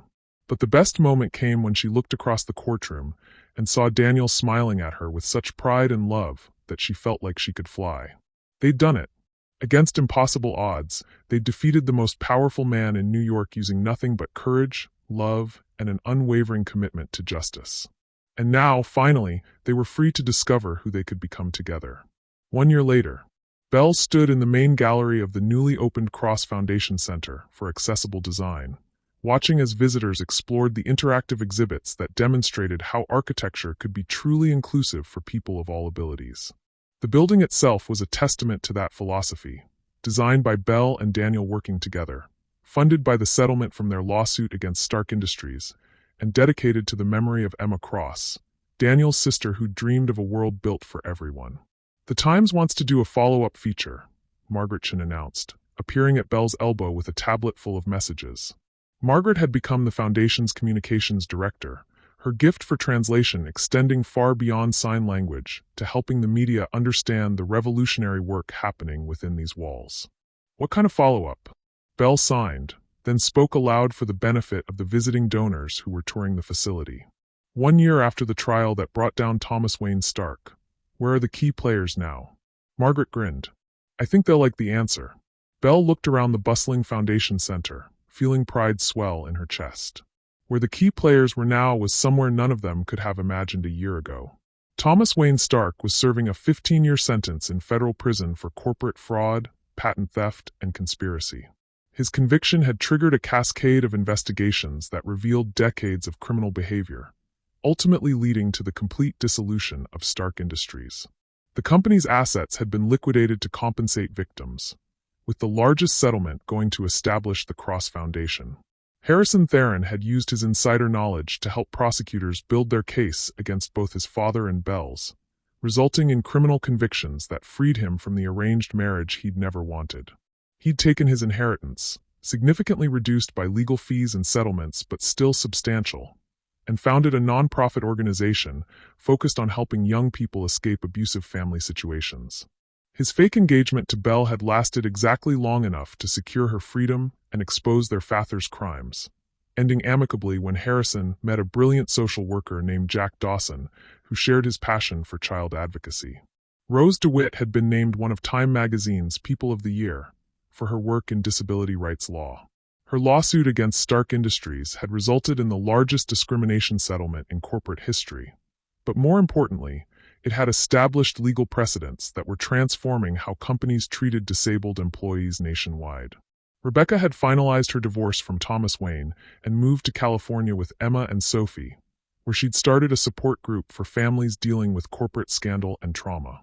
Belle had reconciled with her stepmother and half-sisters through video calls and careful visits, slowly rebuilding relationships damaged by Thomas Wayne's manipulation. Emma and Sophie were thriving in their new normal, and Belle looked forward to being part of their lives as they grew up. But it was the transformation in Belle's own life that amazed her most. Standing in a building she'd designed, running a foundation she'd created, surrounded by people whose lives were being changed by accessible architecture. This was purpose she'd never imagined when she was trapped in her father's golden cage. Belle!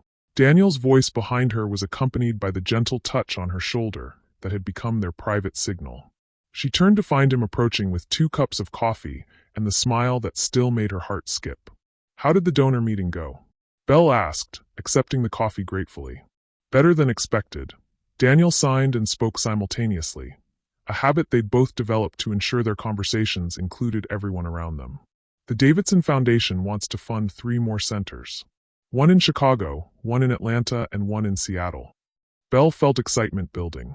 Seattle would be perfect for the University Partnership Program. That's what I told them. Daniel's expression grew more serious. There's something else. Something I wanted to discuss with you. Belle noticed that Daniel seemed nervous, a shift in his usual confidence that made her pay closer attention. What is it? Daniel looked around the busy gallery, then gestured toward the quiet garden visible through the floor-to-ceiling windows. The memorial garden they'd created in memory of all the people who'd been hurt by corporate greed and family manipulation. Can we talk privately? They walked outside into the autumn afternoon, following the accessible paths that wound between raised garden beds designed for visitors using wheelchairs, walkers, or other mobility aids. The garden was beautiful but functional, like everything they'd built together. A space that worked for everyone, not just the abled majority. "Belle," Daniel began, then stopped, his hands moving restlessly as he searched for words. "This past year has been incredible. Building the foundation together, designing spaces that actually change lives, fighting for justice alongside someone who shares my values." Belle's heart began to race as she recognized the tone in Daniel's voice. Nervous anticipation mixed with deep emotion. "I know we started this relationship under impossible circumstances," Daniel continued. "I know I lied to you, manipulated you, betrayed your trust in ways that should have destroyed any chance we had at love." "Daniel, please let me finish."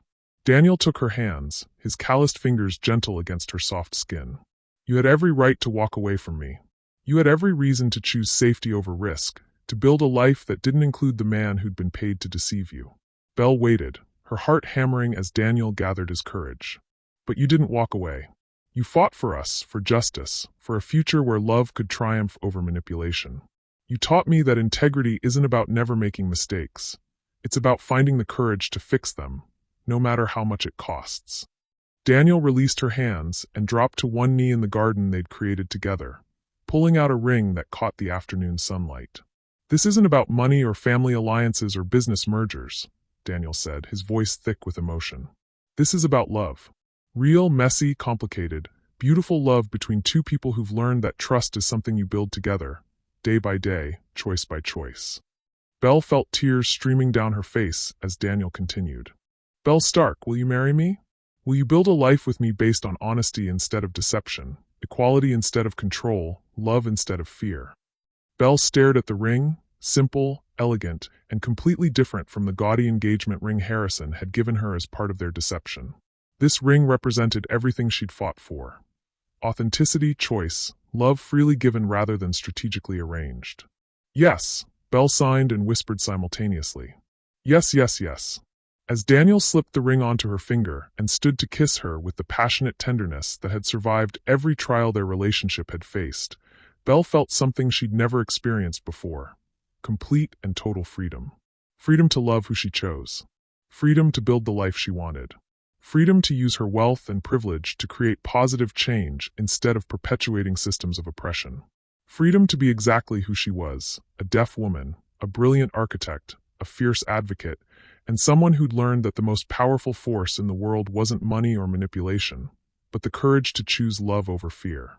"So," Daniel said when they finally broke apart, "should we go tell everyone the good news?" Belle looked back toward the Foundation Center, where their friends and colleagues were working to build a more inclusive world. Where disabled children were learning that architecture could be designed with them in mind. Where young professionals were discovering that accessibility wasn't a burden, but an opportunity for innovation. "In a minute," Belle replied, pulling Daniel closer for another kiss. "Right now, I just want to enjoy this moment. The moment when everything we fought for finally becomes real." As they stood together in the memorial garden, surrounded by the evidence of their shared vision made manifest, Belle thought about the journey that had brought them here.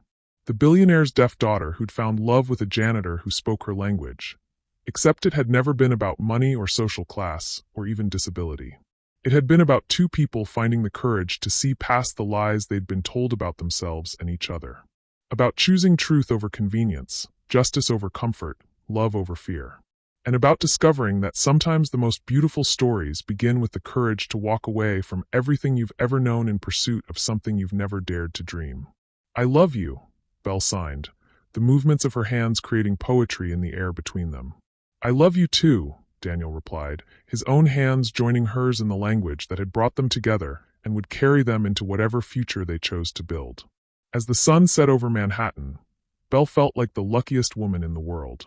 Not because she'd been born wealthy, not because she'd survived her father's manipulation, not even because she'd found love against impossible odds, but because she'd learned that true wealth wasn't measured in dollars or social status or family connections.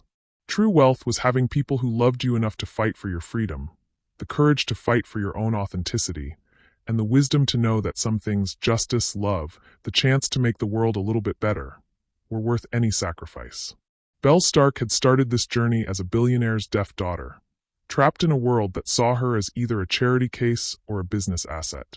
She was ending it as Belle Cross, architect, advocate, and a woman who discovered that the most powerful voice in the world was the one that spoke truth with love, regardless of whether anyone else could hear it. And in the garden they'd built to honor those who'd suffered, surrounded by the foundation they'd created to prevent future suffering, Belle and Daniel began planning a wedding that would celebrate not just their love, but their shared commitment to building a world where every person could speak their own language and be understood. Beautiful souls, what an incredible journey this has been. From a billionaire's mansion to a foundation garden, from manipulation to true love, from silence to the most powerful voice imaginable, Belle and Daniel's story proves that sometimes the greatest victories come not from having power, but from choosing to use whatever power you have to lift others up. Asterisk, asterisk. If this story moved you the way it moved me, please drop a comment below sharing your own thoughts about love, justice, and the courage to choose authenticity over comfort. And don't forget to hit that subscribe button because stories like this, stories about real love conquering impossible odds, are what we need more of in this world. Asterisk, asterisk. Thank you for joining me on this emotional roller coaster. Until next time, remember, true love doesn't just speak your language, it fights for your right to speak it freely.